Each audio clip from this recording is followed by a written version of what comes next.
इनके यहाँ से भागने के बावजूद भी साइंटिस्ट ने हार नहीं मानी थी।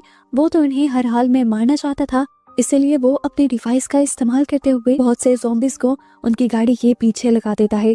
इधर इन लोगों को भी आगे से रास्ता बंद मिलता है और इनके पास कोई दूसरा रास्ता नहीं रहता सिवाय इसके कि ये लोग गाड़ी से बाहर निकलकर भागना शुरू कर दें। पीछे से ज़ॉम्बीज़ भी बहुत ज्यादा आ गए थे। डेविड को भी अब समझ आ गई थी कि वो पूरी तरह इन्फेक्टेड में बदलने वाला है, क्योंकि उसकी पेट की नसें भी खाली पड़ चुकी थी और उसकी हालत भी बहुत ज्यादा खराब हो रही थी।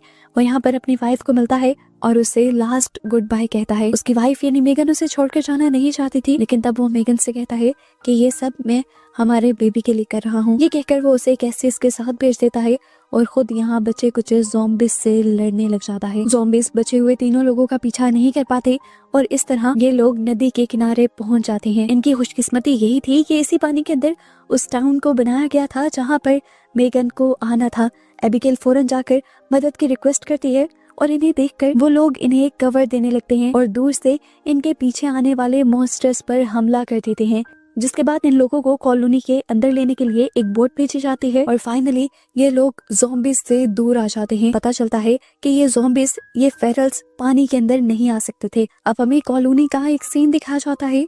जैसे मैंने पहले बताया कि ये कॉलोनी बड़े बड़े जहाजों को जोड़कर बनाई गई थी। इसे देखकर ये सब लोग बहुत ज्यादा हैरान थे। एबिगेल तो बहुत ज्यादा खुश थी क्योंकि वो सालों बाद किसी दूसरे इंसान से मिल रही थी।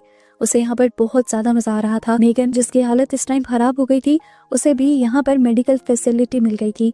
पता चलता है कि उसके पास एक बेटी पैदा हुई है, लेकिन अफसोस की बात एक ये भी पता चलती है कि अब मेगन ज्यादा अरसे तक जिंदा नहीं रह सकती, क्योंकि उसके अंदर खून की बहुत ज्यादा कमी है और यहाँ कोई भी उसे खून नहीं दे सकता।